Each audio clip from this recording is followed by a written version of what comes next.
How you doing, my pips? TGIF. Thank God it's Friday. Uh, yeah, I'm back. This is a continuation to the election video I did a few weeks ago. I'm sure you saw the presidential election. We're not going to go into that today. We're not going to go into that today. It was a joke, a complete joke. Like Clint Eastwood and his boys back in the days, turning up and turning the whole place upside down.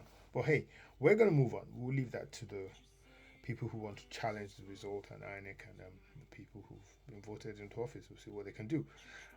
This is targeted towards the gubernatorial election. It almost didn't make it because I've been so busy. So the election was meant to hold tomorrow, which is 11th of Feb.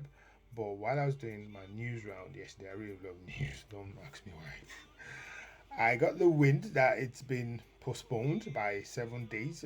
So it's not going to take place till the 18th of Feb. So I thought, okay, all is not lost yet. I might as well create awareness for the people of Lagos State in particular. And this video is targeted towards Lagos State, Lagosians. This video is for you. By the way, before I move on, my previous video, I got a lot of rave reviews, good and bad. The good ones, thank you very much, guys. The bad ones, people were pouring out some vile. I'll just give you a line or two and interpret it for the benefit of those who don't understand Yoruba. People were saying, "Ṣé Yorùbá lélẹ̀? Ọmọ àlè Yorùbá lélẹ̀." Is this guy a Yoruba man? He's actually a bastard Yoruba man. Guess what, guys? I'm one of those people. I probably have the thickest skin in the world, like a crocodile skin. So, if you're not invading my private space, even if you're spreading falsehood about me out there, which can create a lot of damage before you, or potentially irreparable damage, I won't be, I won't be bothered. When push comes to shove, I'll deal with it. If you're not invading my private space, you're wasting your time. So keep the violence coming. I would keep speaking up the truth. That's what I'm about. I take no prisoners. Right. So moving on.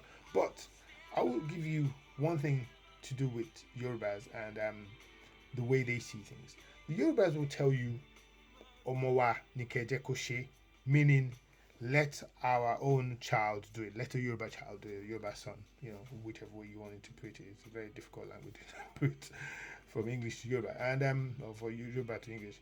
And the Yoruba people would also go, they went a step forward and they said, Eshere Kodara, Enitayiba Kon Koshere. So, meaning, do it very well. Whoever is in charge, do it well. That's what I'm on about. Be it a Nishikiri man, a Hausa man, a Kogi woman, I don't care. As long as you're competent, I'm with you. If you're not competent, I'm sorry. Even if you're from my family, I'm telling you, bro, hey, let someone else do that. Fito. That's me. So, sorry, I don't subscribe to those kind of nonsense that because someone's Yoruba, I have to support them. No. If they're not good, they're not good. Right, Lagosians, let's get to it.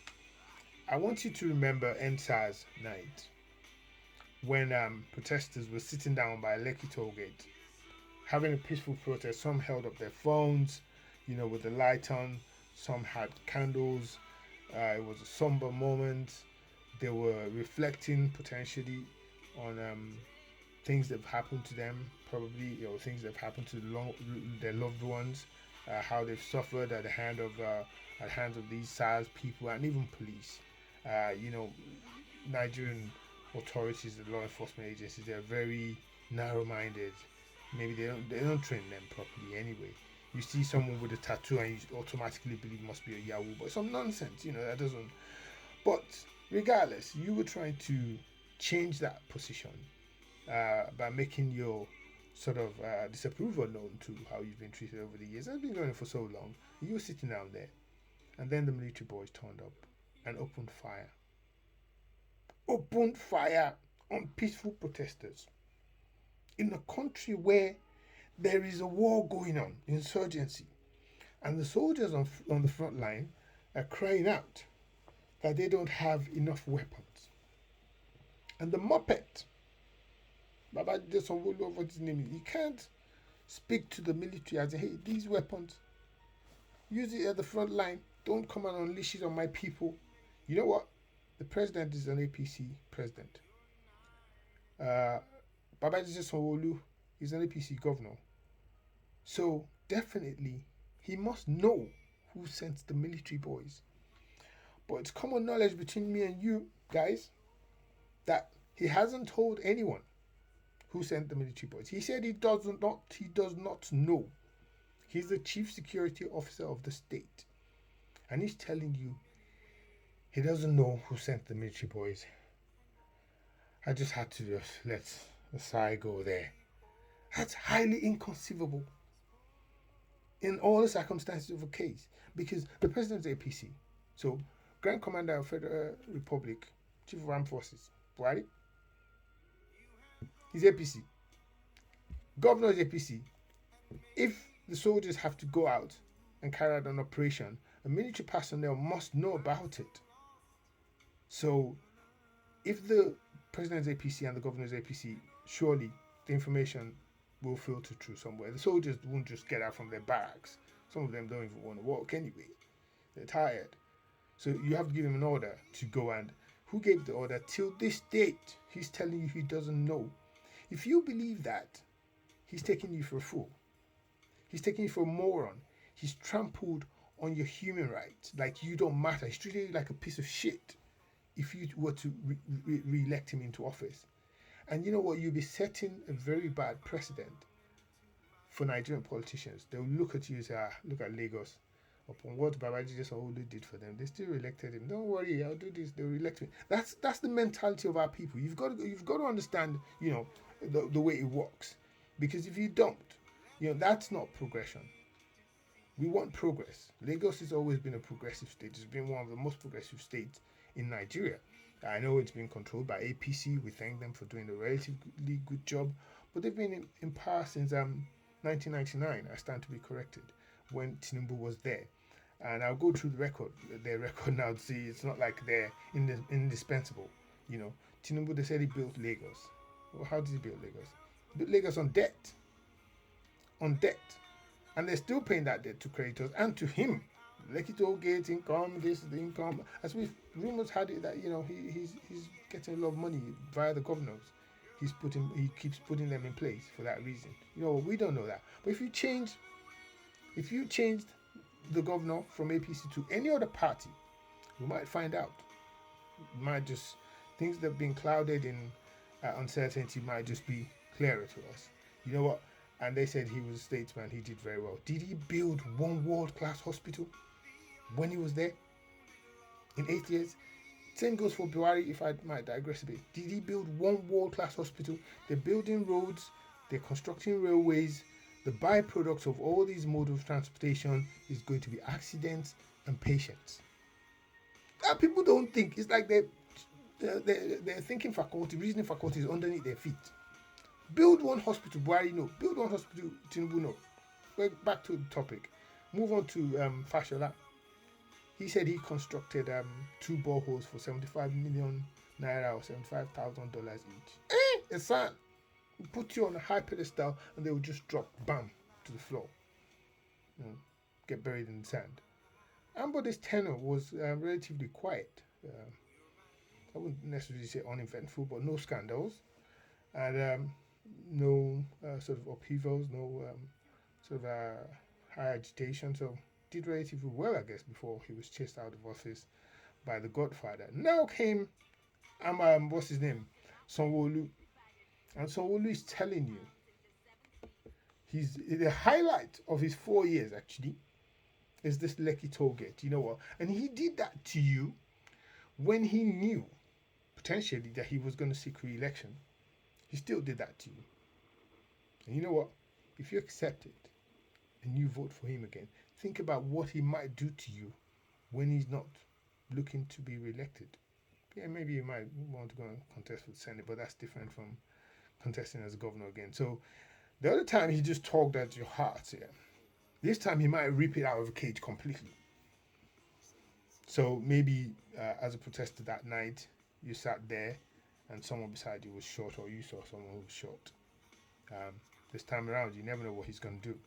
Because you cannot tell me that rogue soldiers just dropped from the sky, shot at people, and took off with their wings back to the sky. I mean, you cannot accept it.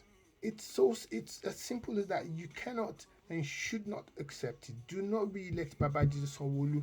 That moment when he couldn't provide you with answers of who sent the soldiers. Up till this day, his position became untenable. If he were insane at climes, he would have been chased from office now, forced to resign, or he should have resigned. But you know, Nigerian politicians, they don't do resignation. They would rather die in office. No decency at all. How you can do that and still remain in office? That's, he's telling you what you're going to do. For him not resigning, he's not a statesman. He has no decency in him. You don't want a governor like that. No. Because anyone who's a real statesman who finds himself in such a mire should have the decency to say, I'm going to have to call it a day now. How would I lift up my face and face the citizens of my state? Lagosians, you have the power. This is your time. I saw him going on the charm offensive. He was saying to the youths, as in, youths, if you vote for me, I'll let you start trading cryptocurrency once I'm elected. Youths of Lagos, listen to me. Cryptocurrency is pants. I trade it. It's pants now, so don't buy that. Then he was saying to people of Ikorodu, the residents of Ikorodu, that he was going to give them free health screening. Really? What does that mean? They're going to tell you what's wrong with you. So you're going to tell me what's wrong with me, but you're not going to treat me. I mean, guys, don't be fooled. You know what? You need your decency back. Your decency has been dragged in the mud. Completely. You've been trampled on. So if you vote him in, you're in reverse.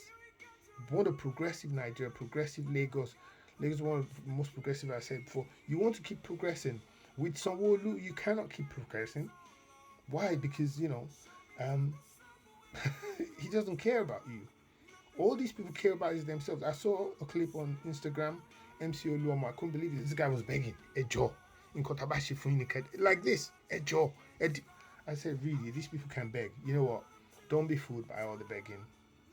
Don't be. People who do something wrong, they beg you. Do something wrong again, they beg you. That tells you that you've been taken for granted, because all they do is beg you. What are you begging now? It's not like you paid compensation to these people. Even the youths who decided to participate and help you in the inquiry, which was a sham, you froze their bank accounts. So what are we talking about? There's no conversation, Lagosians. Cherish yourself. Buy back your dignity with your votes. Vote him out of office. You know what? Choose any. If APC was presenting a different candidate now apart from Sanwo-Olu, I probably won't get involved. I say, you know what? Choose whoever you want to choose. I was particular about the president because for obvious reasons, but the state one, choose whoever you want to choose. But this time around, Sanwo-Olu is the only APC candidate, so you need to choose another party. Labour, PDP, NMPP, I think the Kwankwaso one gaining popularity, or AAC or AAC, I think the Showore one. Choose anyone. Lagos has already got very good structure, so all you need is someone who can do the job to come in, hit the ground running. If he's got a good cabinet, good intentions, fine. Sanwo-Olu showed you that transparency does not exist in his dictionary. Accountability does not exist in his dictionary. I saw the interview you did with CNN back then. It was asked if people were going to hold accountability. Say, oh yes. The woman pressed forward. Are you promising that people are going to be held accountable? He said, well, I can't promise anything. I'm not a military man. I'll reach out to the appropriate quarters and tell them to ensure that people were held accountable. Excuse me. It doesn't take rocket science. It doesn't take a whole lot of planning to hold people accountable. There was CCTVs there. The trucks had numbers on them. Called their number plate or plate numbers. I'm not sure which one is the most appropriate. So they could be tracked. The guns that were used, people drove out and drove back from a barracks. So, you not getting answers means you've been taken for granted. And you voting for him means you're very gullible. And it means he trampled on your human rights, trampled on your dignity, disregarded his own office. He's the chief security officer of the state, and he cannot tell you who sent soldiers there. That means he's not fit for purpose. It's as simple as that. Because if he's fit for purpose, he would know what's going on in his state, and he would be able to at least tell. 2 years on now, you don't know who sent military men. And you buy that. Don't buy it, Lagosians, please. Share this clip to as many people as possible in Lagos Do not vote for Babajide Sanwo-Olu. We want to see Nigeria progressing, and for Nigeria to progress, these kind of things, this kind of person, should never be re-elected. It should never happen, and I pray it doesn't. Do not vote for Babajide Sanwo-Olu. Choose any other candidate to vote for, as people keep saying, Ekoni Bajel. I hope you guys keep progressing. Don't vote for Babajide Sanwo-Olu, please. Find another candidate, and you will see each other shortly with some more light-hearted videos. I say, peace out, my people.